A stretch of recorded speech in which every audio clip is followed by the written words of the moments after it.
We are also now joined by Rajiv Kumar, the Vice Chairman of NITI Aayog. Shireen, over to you. Well, thanks very much. Yes, to discuss the implications of the massive mandate that the BJP and the NDA enjoys, this resounding victory, and what Agenda 2.0 could look like. Joining us now is the Vice Chairman of the NITI Aayog, Rajiv Kumar. Mr. Kumar, thanks very much for joining us here on CNBC TV 18, sir. It's also the perfect day to get you because we've just managed to access exclusively the recommendations of the high-level advisory group on trade that submitted its recommendations on how we can double our exports by 2025. So, you're best placed to give us your opinion and your view on that, Mr. Kumar. Let me start by asking you about one of the specific recommendations that the HLAG makes, and that is on how India can capitalize on the ongoing dispute, the tariff and the trade escalation between US and China. Now, the HLAG's recommendation is that don't take a tit-for-tat tariff approach, that hiking tariffs is not the soundest way for India to make good of this opportunity. If anything, India should be looking at reducing tariffs. What would your view be? I agree with that because, this any trend or any suggestion that India can grow on the basis of import substituting industrialization, behind high tariff walls, I think we know that it had failed in the past, which is why I was very proud to be a member of the team in 1991 that reduced our tariffs significantly. And I think that's, that process must continue.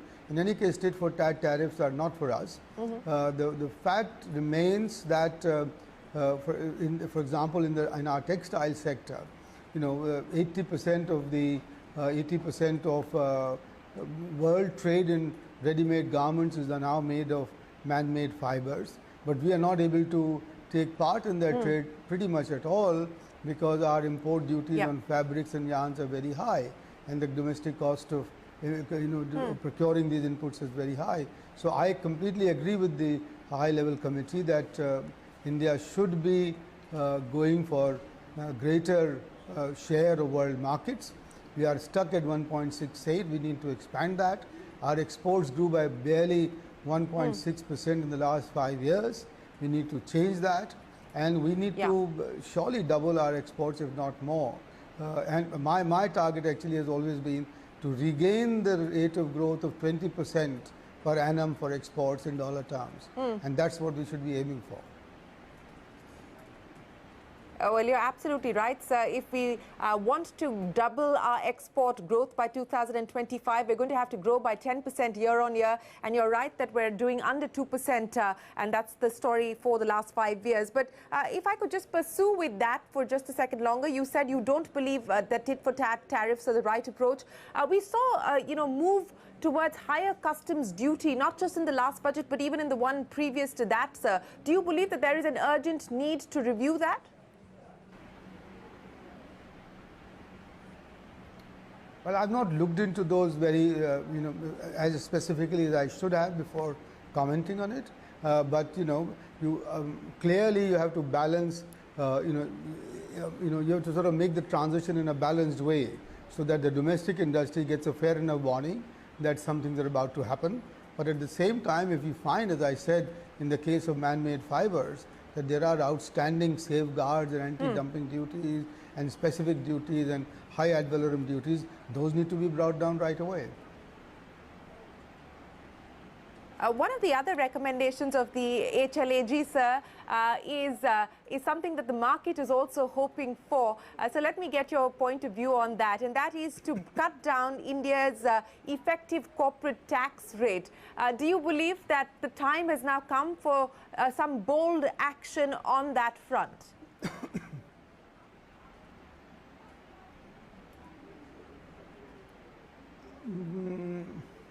I am not so sure of that actually, because I think it's equally important to maintain our fiscal balance, and therefore I'll therefore like to have a very good look at the fiscal balances. And what I've been suggesting recently is that we now need to look at what is called the public sector borrowing requirement, and not just the fiscal deficit or the revenue deficit, because the PSBR includes the borrowing by the central and the state government, as also the off-budget borrowings.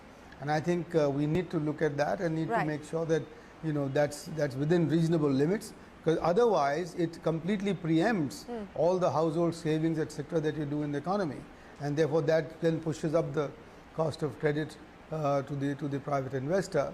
And I think therefore, before I subscribe to the recommendation of cutting the corporate tax, I would like to see what's happening on our indirect tax, what's happening to our tax base, etc., and the overall fiscal balance. Yeah.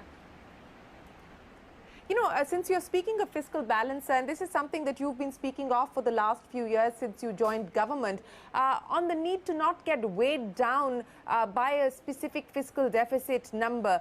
Now, the view is that there is a need to stimulate growth at this point in time, and if the last 5 years were about prudence, the next 5 need to be about stimulating growth. In that context, how do you believe we could look at this challenge of balancing the fisc and stimulating the economy? I mean, people are expecting that perhaps we could see, for instance, an expansionary budget. What's your view?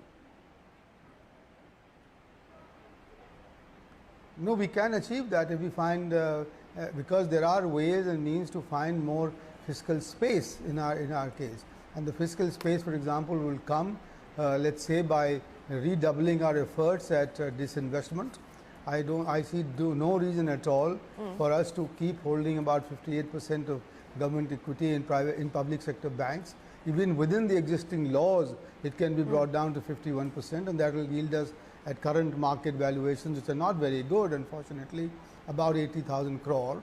I mean, I think NITI Aayog, as you know, has recommended a whole series of disinvestments and closures of public sector units, which we've not been able to complete so far. Yeah. I think we can generate above a lakh of crores, or more, actually 1.5 even, which is 1% of GDP. And if you do that, if you take steps like that, I think you find fiscal space for an additional 1% of GDP or more, which can all go into public capital expenditure to reflate the economy, which is what is needed. But more importantly, Shireen, I think it's time for us to now revive the PPP, and revive the PPP in a manner that we share the risks. We reduce the risk that private investors face, the project risks and the and the pendency risk and so on. And one example for that would be to create a very good inventory of all the land bank that we have, and and provide the land and provide all the facilities. And as I said, share the risks and revive the PPP, and that's again where you can reflate the economy. So you need to leverage the assets that you have to deflate the economy as we go along. Yeah. If I may pick up on both those points that you raised, sir, and as you rightly pointed out, that the NITI Aayog was the first to draw up that list of companies that could be up for strategic disinvestment. Cabinet approval came in as well, but yet we haven't seen any strategic divestment take off. Why do you believe that is the case, and why do you believe that this time around things could be different? Because the question the markets are asking was, it was a majority government previously as well. Of course, it's an even bigger majority this time around. But what gives you the confidence that this time it will be different? Well, it has to be different. The cabinet approval means that all the political clearances and the political will has been demonstrated behind that particular decision. And if that doesn't happen, it must be sheer bureaucratic inertia or our inefficiency, including NITI Aayog's. And we need to therefore focus on it like a laser and make sure that this actually happens. And I don't see why it can't be. We can do it in a mission mode, and we can do it transparently. But and whatever be the obstacles in that regard need to be overcome, because that's the only way to deflate the economy. Otherwise, we could be in the danger of going down a downward spiral, with weakening inflation and weakening consumption demand, which we can't afford to do. And and we know that once you trigger that growth, by doing something like this, then you could be in a virtuous cycle, which will then can help us grow towards double-digit growth rates. Okay, that's interesting. You're saying focus on strategic disinvestment like a laser. So one of the other few issues that I want to talk to you about and link that again to Agenda 2.0, as we're calling it here on CNBC TV 18. You know, again, people are saying that this is an even more decisive mandate than previously. So can we, for instance, see bolder action on labor laws, for instance, linking it to labor-intensive sectors like textile and garments, so that you do away with the limitations on the firm size, etc., and allow manufacturing firms to grow? Do you believe the time has come to take that kind of approach too? No, absolutely. I think we need these bolder measures, and but you know, luckily for us, a lot of work had been done in NDA 1, including, for example, preparing the 4 labor codes and and codifying all the plethora of our laws and hundreds of minimum wages, etc., all into 4 codes, of which 3, I believe, are ready to go to the Parliament, and I think it's time for us to introduce them in the monsoon session, just soon after the budget, and see them pass through. And I know for a fact, I know for a fact that the unions have been consulted and will not stand in the way, because they see these labor codes as a means to improving good quality employment. So the labor thing. Also, I'm told that there are still some restrictions on, for example, conditions for female employment, and for their overtime. Right. And I think those also need to be looked at. The firm's responsibility to provide safe and secure environment and transport to the females, but that shouldn't mean that they are not allowed to work at times that they are willing to work. And just one last thing on the labor side, Shireen, I'm informed that we now don't permit restaurants to work after 11 p.m. And I don't see why should that be. Because because by doing that, you've just taken away a whole shift of the hospitality industry. So you just permit restaurants and those with licenses to work until 1 or 2 or whatever time, and you will increase employment there right away. So these are the sort of measures which are often nitty-gritty, but at the same time there are also broader policy measures like the one that we talked about in terms of labor code. All of them have to be focused upon and implemented ASAP. Well, that's an important headline that you're giving us, Mr. Kumar, that it's likely that the labor codes could be introduced in the monsoon session of Parliament, which is coming up next. So that certainly is good news. But Mr. Kumar, on agriculture, because again, this is an area where NITI has done a lot of work, and we were just speaking with your colleague Ramesh Chand a short while ago. And again, the key recommendation is, look, do away with the APMC, do away with the Essential Commodities Act. This was the expectation in NDA 2 as well. Do you believe NDA 3 will take this forward? No, absolutely, it must.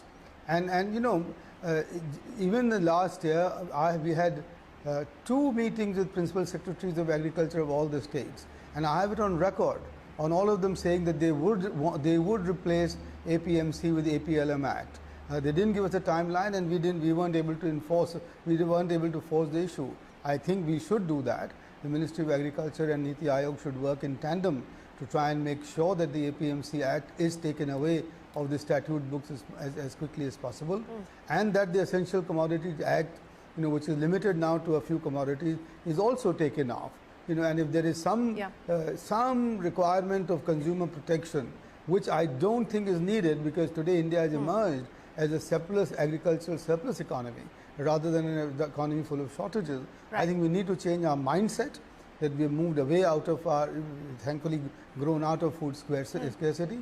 So that should be done. But before you go away from agriculture, Shireen, I think there are 2 more very important points. One, the agro-processing sector is starved of investment, growing hardly at 1% or less per year, while it should be growing at 5, 6, 10% of our agricultural output is processed. And that will ensure higher returns to the farmer as well. So that's one big sector which requires a lot more attention and a lot more investment coming in, and we should facilitate private investment to come into this sector by removing, for example, the Essential Commodities Acts or the ACMA and so on, so that they have the freedom to procure from anywhere they like and process it. And the second point, which I've been a bit sort of passionate about for the last few months, is the adoption of the zero budget natural farming methodology, which reduces costs by a tenth, reduces them to 1/10 of the costs that the farmers today have. But the most importantly, it helps to sequester carbon, atmospheric carbon into the land, which makes it more fertile, more porous, more better. But more importantly, it is the only possible way of reducing carbon from the atmosphere and contributing to global climate change issues. So that's the one that we should be adopting on a massive scale going forward. Already 10 lakh farmers are practicing it in this country. Absolutely. Well, that's great to hear, sir, and we hope that we will see that number increase significantly. But I want to touch upon a subject that I know is always close to your heart, and that is the cost of capital. And the rate cut clamour is picking up momentum with every passing day, and the expectation is that the RBI will deliver, the MPC will deliver on another rate cut. But outside of what the MPC and the Reserve Bank can do by way of a rate cut in terms of rate transmission, liquidity enhancement, what more do you believe is the need of the hour?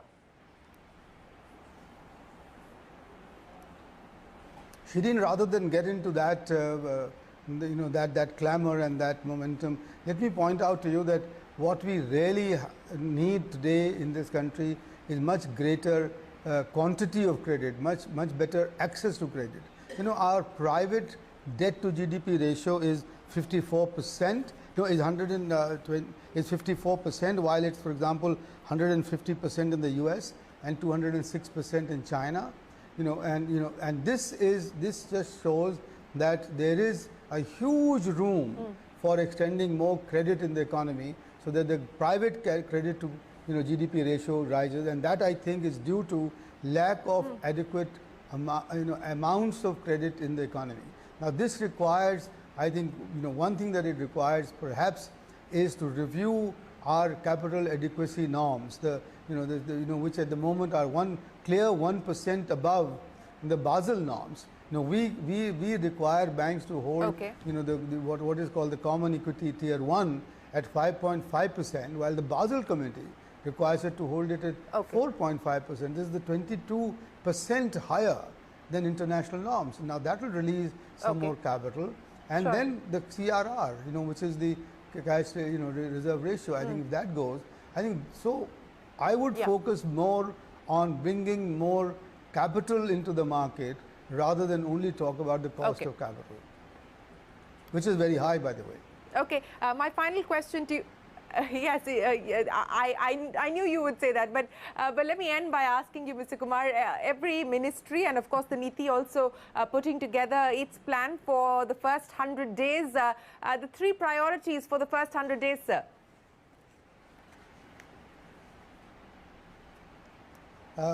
Reinforce private investment, modernize agriculture, and give a huge boost to exports.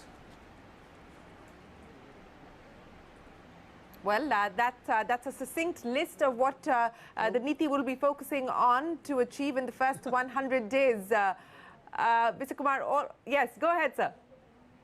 There are several others, Shireen. One, for example, which is to give a real jump to the real estate sector, to the affordable housing sector. That will take us that will give us a real jump in our GDP growth if we can do that. That's one. What's the plan there? The next one would be, of course, modernizing our agriculture. The plan would be to get the builders who are interested in affordable housing, credit for the land, which at the moment is not permitted. Because that is just simply hampering them of acquiring land and building affordable housing projects on that. I think that's a straightforward thing. The other thing there would be to raise the FSI. I cannot see any reason for India to have such low FSIs that we have. I mean, I would suggest that we raise them to all tier 1, 2, 3 cities. We should just bring them up to to 5 or 4.5 or whatever, and that will just make as it were more land available. And third one would be to give larger loans up to 50 lakhs or 40 lakhs, which at the moment is 35 lakh, the status of priority sector lending. The construction, the real estate sector with these vast linkages in the economy, I think can be a real driver of growth going forward. And then the one that I mentioned to you already, which is agro-processing, I think that needs careful nurturing. Yeah. And final one is water. I cannot go away without emphasizing that we need to do a lot more. Yeah. No, I agree with you. But just a quick one, sir, on the real estate sector. You said that credit for land for builders who want to get into affordable housing, raising the FSI, priority sector status for larger loans above 30 lakh rupees. Has there been interministerial consultation or even conversation with banks and the RBI on some of these matters? Is there alignment? Is there consensus on going forward? These are some of our suggestions. They await further consultations and discussions.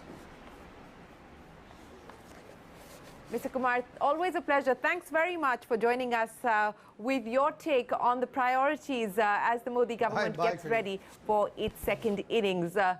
Thanks very much. Always a pleasure. Well, that's the NITI Aayog Vice Chairman listing out priority areas, but that's going to be the big one, what he said about the real estate sector, especially to give a boost and a fillip to affordable housing. But this will require interministerial consultation as well as the buy-in from banks and perhaps the regulator as well. But not in favor of tit-for-tat tariffs, just as the high-level advisory group on trade has recommended, and a laser focus on strategic disinvestment, admitting that inefficiencies cost the government unlocking of capital on the strategic disinvestment side, and that has to be done. He said there is no choice. It has to be done.